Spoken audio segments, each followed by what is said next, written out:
लेकिन याद रखो, अब यहूदियों ने प्लान पता है क्या बनाया है? बैतुल मुक़द्दस को छीनने का। अब वो कह रहे हैं कि बैतुल मुक़द्दस का जहां जहां से ताउन होता है, क्योंकि उनको डर क्या है कि बड़ी बड़ी मुसलमान रियासतें हैं जो रुकावट बन रही हैं, और यहूदियों को फिर हजरत उमर ने भी मदीना से भी निकाला। मैंने खुद किला जाके देखा है मदीना मुनव्वरा में कि सारे किले मिस्मार हो गए हैं। यहूदियों का जो किला था वो आज तक महफूज है, और अक़वाम मुत्तहिदा ने वहां साइन बोर्ड लगाया हुआ है, तारीखी यानी तारीखी आसार कदीमा। यहूदियों ने अक़वाम मुत्तहिदा से कानून पास करवाया हुआ है कि इस किले को कुछ भी नहीं गया। वो जमाने के तसर्रुफात की वजह से काफी गिर गया है, लेकिन उसकी बुनियादें कायम है। ये वो किला है जो नबी सल्लल्लाहु अलैहि वसल्लम ने फतह किया था और यहूदियों को वहां से निकाला था। तो यहूदी आज भी इस कोशिश में लगे हुए हैं कि मदीना में अपने वो किले और मदीना में जो अपनी रियासत थी वो वापस ली जाए, फिलिस्तीन में खिलाफत कायम की जाए, और उसकी हुदूद कहां तक हो, उसमें मदीना भी आता हो। हम तो भूल गए मगर यहूदी नहीं भूला। उसी के लिए ये दुनिया में जो कुछ हो रहा है, ये जो आज जो कुछ साजिशें हो रही हैं ना, कि पाकिस्तान को भी लाइन पे लगा दो, शाम में फसादात खड़े कर दो, लीबिया में ये कर दो, सऊदी और कतर को लड़वा दो आपस में, अरब मुल्कों की आपस में जंग लड़वा दो, ईरान को सऊदिया से पिटवा दो और सऊदिया को ईरान से लड़वा दो। ये जो आपस में लड़ाइयों की जितनी भी सूरतें हैं, ये उस खिलाफत को कायम करने की, इसके सारे ताने बाने कहां जाके मिलते हैं? यहूदियों से जाके मिलते। हत्ता के आपके मुल्क में अगर कोई बलोचिस्तान को तोड़ने की बात करता है, उसके ताने बाने कहां जाके मिलेंगे? यहूदियों से, ईसाइयों से, इसराइल से जाके मिलेंगे। अगर सिंध में सिंध को अलग करने की साजिशें हो रही हैं, नजर कुछ और आएगा कि इंडिया इनकी मदद कर रहा है, नजर ये आएगा कि यार ये खुद से चाहते हैं। लेकिन आप अगर घुसोगे ना अंदर, तो पता ये चलेगा कि इसके पीछे क्या है, इसराइल है। तो उनके पूरे प्लान बन चुके हैं, पूरे नक्शे बन चुके हैं। समझ में आ रही है बात? तो इसलिए ये कुरान के हवाले से इन चीजों को समझना बहुत ज्यादा जरूरी। इस पे एक साइंसदान ने बड़ी जबरदस्त डॉक्यूमेंट्री बनाई है यहूदियों की इन साजिशों पे। अगर कभी मौका मिले, कोई मुझे भी मौका मिला आप लोगों को वहां ले जाने का, तो मैं इंशाल्लाह जरूर आप लोग को बताऊंगा। अगर उन्होंने ये डॉक्यूमेंट्री खुलेआम सबको दिखाई, उससे पता चलेगा कि इस वक्त दुनिया में हो क्या रहा है। हर फसाद के पीछे कौन है?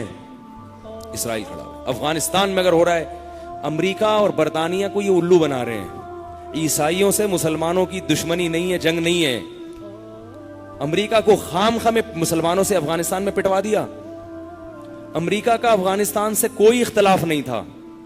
आपको पता है, मैंने खुद सदर ओबामा का जब हुकूमत में बयान सुना कि इसराइल गलत कर रहा है, इसराइल दुनिया में अमन नहीं चाहता, अगले दिन उसामा ने माजरत की है, एक्सक्यूज माजरत की है कि सॉरी मैंने थोड़ा ज्यादा बोल दिया। इससे पता चलता है कि अमरीका भी जो कर रहा है वो ये नहीं चाहता कि मैं ये कुछ करूं, उसको पता है कि ये क्या हो रहा है मेरे साथ। लेकिन घुसा हुआ कौन है उसमें? ब्यूरोक्रेसी में कौन घुसा हुआ है? यहूदी। एक आखिरी बात बता के अपनी बात खत्म करता हूं। यहूदियों ने जो स्कूल बनाए हुए हैं ना, पता है कैसे हैं? सिर्फ 50 आदमी उससे फारिग होकर निकलते हैं। पूरा फंड खर्च करते हैं कितने अफराद पर? सिर्फ और सिर्फ 50 पर। हजारों में से 50 को मुंतखब करते हैं। उन 50 में से 8-10 साल पढ़ा के 5 को सेलेक्ट करते हैं।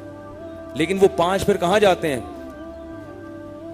वो या अमेरिका की सेनेट में जाते हैं। वो कोई मल्टीनेशनल कंपनी का मालिक बना हुआ होता है, वो बड़ी ऊंची ऊंची पोस्टों पे ले जाके उसको घुसा देते हैं। फिर वो जाके कौमों की तकदीरों से खेलता है। तो ये इनकी पॉलिसियां हैं, और हम लोगों की कोई पॉलिसी है ही नहीं। हम धरने देने वाले लोग हैं, हमारे पास स्कूल ही नहीं है कि हम उन स्कूलों से ऐसे एजुकेटेड क्वालिफाइड लोग निकालें जो आर्मी में जाएं, जो जजेस बने। हम जजों को बुरा भला कहना जानते हैं, हम आर्मी को बुरा भला कहना जानते हैं, लेकिन ऐसा नहीं करते कि यार ये स्कूल से पढ़कर हम ऐसे अफराद दें अपनी कौम को, अपने मुल्क को, कि वो कौम की तकदीरें संभालें। कोई अच्छे स्कूल बनाएं, हम अच्छे कॉलेज बनाएं। हम बनाते ही नहीं है। जो दीनदार आदमी होगा वो इन चीजों पे सोचता ही नहीं है। तो जब आप कोई प्लानिंग नहीं करेंगे, आप कोई स्ट्रेटेजिक नहीं बनाएंगे, तो फिर अल्लाह का कानून क्या है कि जो मेहनत करता है उसको फल मिलता है, जो नहीं करता वो पिटता है। तो अल्लाह ने यहूदियों को भी पीटा था जब उन्होंने मेहनत नहीं की थी, ठीक है? अब हम पिट रहे हैं। तो इसलिए दीन की तालीम के साथ साथ दुनियावी तालीम बहुत ज्यादा जरूरी है उन लोगों के लिए जो मुल्क और कौम के खैर ख्वाह हैं। किसी भी लिहाज से जो आपको दीनी या दुनियावी तालीम से रोक रहा है, तो वो आपका खैर ख्वाह नहीं हो सकता। ये तालीम के शोबे आपने अपने कब्जे में लेने हैं, ताकि लोग जो तैयार होकर निकले वो आपके आपके लोग। और ये कोशिश अल्हम्दुलिल्लाह इस वक्त ये सादत जामिअतुर रशीद को हासिल है।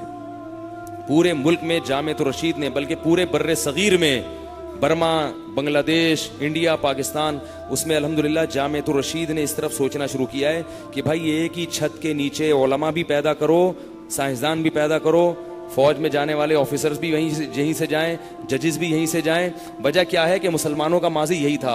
आपको पता है कि अल-बैरूनी कितना बड़ा साइंसदान था फलकियात का, और इमाम गजाली कितने बड़े आलिम थे, कितने बड़े मुफ्ती थे। ये दोनों एक कमरे में एक छत के नीचे बैठ के पढ़े हैं। नहीं यार, समझ में तो रहने दो यार। उस वक्त इस्लामी तारीख में दीनी मदरसे और यूनिवर्सिटियों का अलग अलग तसव्वुर नहीं था। उस वक्त ये था भाई, ये सिलेबस है, जैसे मुख्तलिफ निसाब होते हैं ना, आपने केमिस्ट्री पढ़नी है या आपने जनाब फिजिक्स पढ़नी है, आर्ट्स पढ़नी है, साइंस पढ़नी है, ये होता है ना। स्कूल एक ही होता है, कॉलेज एक ही होता है, शोबे मुख्तलिफ हैं। पहले ऐसा नहीं होता था कि मौलवी अलग बनेगा, उसका बिल्कुल अलग माहौल होगा, और डॉक्टर और हकीम उसका बिल्कुल अलग माहौल होगा। ऐसा नहीं होता था। हर किस्म के उलूम एक ही छत के नीचे बैठ के पढ़ाए जाते थे। भाई आपने साइंसदान बनना है, आ जाओ। आपने आलिम बनना है, मुहद्दिस बनना है, मुफ्ती बनना है, आप आ जाए। तो एक ही छत के नीचे से फारिग होकर निकलते थे। ये साइंसदान भी, उलमा भी, इन सबका लिबास एक जैसा होता था, इन सबका, क्योंकि एक ही जैसी तरबियत होती थी ना। आप अल-बैरूनी की शक्ल देख लें, इमाम गजाली की देख लें, आपको नहीं पता चलेगा इनमें इमाम गजाली कौन से और अल-बैरूनी साइंटिस्ट कौन है। अल-बैरूनी की भी इतनी बड़ी दाढ़ी, सर पे पगड़ी, जुब्बा, नमाजी, परहेजगार, इबादत गुजार, लेकिन छत पे बैठा रहता था दूरबीन लेके, खुर्दबीन, सितारों का मुताला करता रहता था। 12 साल छत पे बैठा रहा है अल-बैरूनी। कहते हैं कि खाना खिलाने के लिए बुलाया, यार खाना खाने तो नीचे आ जाओ, खाना खाने नहीं करे, मैं एक और देख रहा हूं, जरा सितारा देख रहा हूं। और उसने कर्व ट्रिग्नोमेट्री की बुनियाद रखी है। कर्व ट्रिग्नोमेट्री इतनी मुश्किल ट्रिग्नोमेट्री है कि उसकी इक्वेशन समझना आज बहुत मुश्किल है। आम तलबा जो है ना, जो टॉप भी किया वो, आप हम लोग ने पूछा है उनसे कि यार हमारे जो यानी जो असातिज़ा जो फल्कियात जानते हैं, यार ये इक्वेशन बनी कैसे, कुछ पता नहीं होता। कहना है ये बनी कैसे, ये नहीं पता, इतनी मुश्किल है कर्व ट्रिग्नोमेट्री। तो ये इन्हीं की किताबें तो यूरोप ने जाके यूनिवर्सिटी में पढ़ाई है, तो यूरोप ने तरक्की की है। तो 12 साल तक छत पे बैठा रहा है वो। रमजान के रोजे भी रखता था, तहज्जुद भी पढ़ता था, इबादत भी करता था, हज भी करता था। शक्ल से पता ही नहीं चलता था इनमें मुफ्ती कौन है और डॉक्टर कौन है, इंजीनियर कौन है, पता ही नहीं चलता, रियाजीदान कौन है।